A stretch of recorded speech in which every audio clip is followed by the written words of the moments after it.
साधु साधु साधु। जरा पुढे पुढे सरका।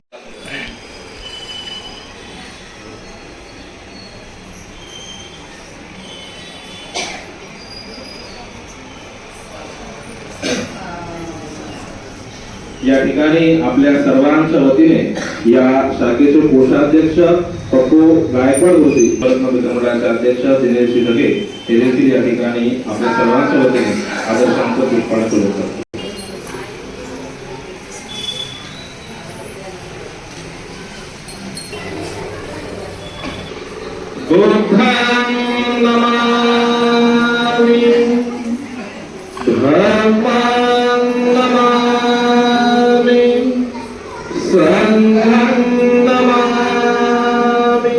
बसून घ्यायचं आहे माझ्यावरती।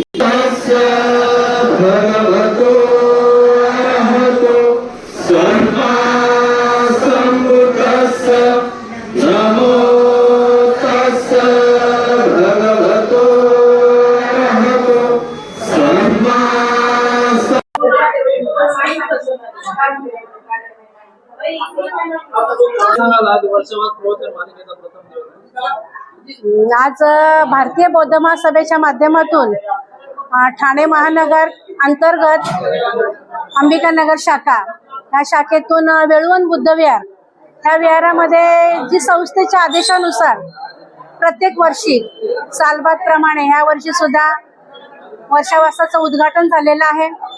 त्यानंतर वर्षावासाचा पहिला विषय होता तथागत भगवान बुद्ध विश्वगुरु कसे हा विषय, आणि शाखेच्या माध्यमातून खूप सुंदर शाखेचे अध्यक्ष सन्माननीय सुशांत साबळे गुरुजी, सरचिटणीस आशाताई जाधव, कोषाध्यक्ष गायकवाड गुरुजी आणि त्यांची संपूर्ण कमिटी, आणि खूप छान पद्धतीने उत्तम पद्धतीने आजचा कार्यक्रम राबवलेला आहे। या कार्यक्रमामध्ये मला असं पाहायला भेटलेलं आहे, वेगळं वैशिष्ट्य म्हणजे आतापर्यंत विहारांमध्ये महिला आणि वयस्कर लोकच असतात, पण आज अंबिकानगर वेळवण विहारामध्ये तरुण पिढी भरपूर उत्साहामध्ये आणि उत्तम पद्धतीने त्यांनी सहकार्य केलेलं आहे आणि पूर्ण प्रवचन मालिकेमध्ये त्याने विषय पूर्ण ग्रहण केलेला आहे। तर ह्या शाखेचा आदर्श घेऊन सर्वांनी आपल्या विहारामध्ये वर्षावस मालिका राबवतील त्यावेळेस मध्ये तरुणांना धम्मकार्यामध्ये सामावून घेणं आणि तरुणांना प्रोत्साहन देणं आणि धम्मकार्य करण्यासाठी तरुणांना संधी देणं हे काळाची गरज आहे। कारण आजचे तरुण आहेत हे उद्या आपल्या समाजाचे भावी नागरिक आहेत, देशाचे भावी नागरिक आहेत।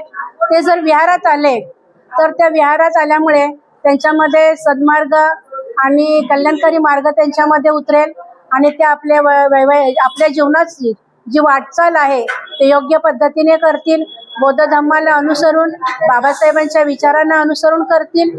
म्हणून काळाची गरज आहे की तरुणाने धम्मकार्यामध्ये सहभाग घ्यावा। आज इथे मला अंबिकानगर या शाखेमधून पाहायला मिळालेलं आहे, आणि एक वैशिष्ट्य म्हणजे शाखेचे जे अध्यक्ष आहेत तेच तरुण पिढीतले आहेत, आणि त्यांच्यामुळे सर्व शाखेंना अशा पद्धतीचा उपक्रम असावा की जी शाखेची कमिटी तरुणांच्या हातामध्ये हे हक्क अधिकार द्यावेत आणि तरुणांनी ही चळवळ धम्मकार्याची समाजकार्याची पुढे न्यावी। आणि ही गोष्ट मला आज अंबिकानगर वेळवण विहारातून पाहायला भेटलेली आहे।